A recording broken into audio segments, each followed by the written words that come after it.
Hello and welcome back. In this lecture, we'll discuss about GKE cluster architecture. So it is not possible to put everything in a cluster in a single diagram, and also there are different type of clusters like a private cluster, a public cluster, or it can be a autopilot cluster, a standard cluster. So the depending on what type of cluster you are choosing, the diagram will vary a bit. So this representation, which is from the official documentation of GCP, is a very basic representation of GKE cluster. So we'll quickly go one by one and see how it is placed. So this is user in the leftmost side. It is you or me, who is using the cluster. So it is, I mean, when we're saying using the cluster, not the application, as a cluster user or a cluster admin. And we use something called kubectl, which is the command line library to access a cluster. So when you try to access a cluster, so to create a pod or something, then what we do, we hit the API server, which is part of your control plane.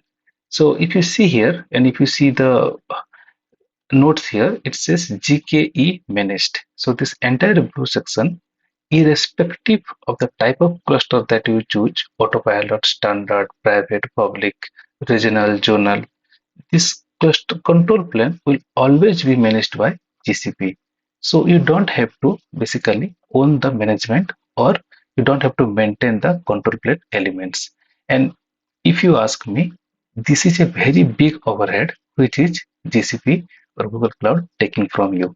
Because not necessarily when you create a control plane, that's all, because you have to again think of the release channels, the upgrade, and then if it is running on a VM, then you have to maintain the VM, the patching, the security aspect of it. So there are many things around it which TCP is taking care for you. So this entire control plane elements is managed by GCP. And then we have the nodes, which is where we will put our user pod or our application. Now, depending upon the type of cluster, basically between autopilot and standard, it depends who is going to manage the nodes. So if it is a autopilot, then again Google will manage your node for you. So the VMs or the nodes will be created in Google's own VCP or on network. And if you're using a standard cluster, then you will entirely own the nodes. It includes the upgrade of Kubernetes within the node, even the patching and the server maintenance and everything. So again, something we'll discuss later in this course, the type of cluster and the maintenance of it. And then these are just representation of different type of services which we can avail or connect from a Kubernetes. There can be many more, but it's just a few. Now, if we go little in depth, so if you are aware of GCP concept like a VPC, which is the network boundary or the network for your project.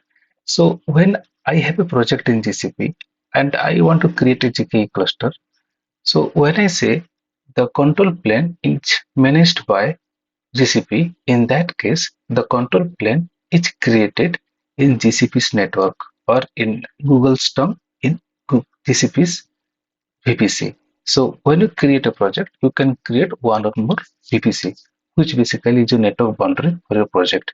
Any anything that we create, like a compute engine or something, will part of the VPC. Now, in GKE architecture, you, this control plane never stays in your network. It stays in Google's network or Google VPC.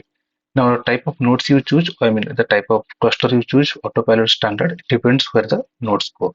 So there are few things, few nodes we have to understand with high level again to understand the cluster. So as I said, the control plane is always managed in the VPC network, which is managed by Google or managed by GCP. Now, how do you connect this PP control plane with our nodes? Because we have this kube proxy, kubelet, and the pods all running in the node, which might be in our own network, and control plane running in Google's network. So there is something called VPC peering, which basically creates a private connection between your VPC or your network and the network which is running the control plane, that is the Google's network. So any communication between the nodes and the control plane will happen by the private connection through VPC peering. So which again you don't have to worry about, this entirely set up by Google when you create the cluster. Now if we go back to this diagram, now this kubectl and this user, it can be anyone. I mean, it can be us or any user, and they might try to access the cluster from anywhere. So when I say anywhere, there are different network boundaries. So I can be someone sitting in the same network where my cluster is running. I can be someone who is trying to access the cluster, say from on-prem. So I have some component on-prem, some component in the GCP, and I want to access the GKE cluster from my on-prem. Or I may want to access the cluster from my cloud shell, which is the generic command line utility that we get in GCP. Or else, I can be someone who has installed kubectl in my local laptop and I have logged on to my Gmail account. So I've completed my authorization part and then I want to operate the cluster from my local system. So this user can be anywhere with respect to the network boundaries. So when I say GKE provides you public and private endpoints, that means you are able to access the cluster privately from within GCP network or any connected network or from anywhere in the world. So public endpoints. So when you create a cluster, which we'll see in detail later, you will be given option to create a public endpoint, private endpoint, both of them, and the type access you can manage. Like you can create authorized network. Not everyone can access it. There are various options that we'll see that GCP provides you when you create a GKE cluster. And then, as we discussed, node management varies whether we select a standard or a autocrat cluster. So this is very basic GKE architecture. Now, going forward in the remaining lectures in this section, we'll discuss the type of cluster and the different options we get when we create a cluster. So that is all for this one. Thank you.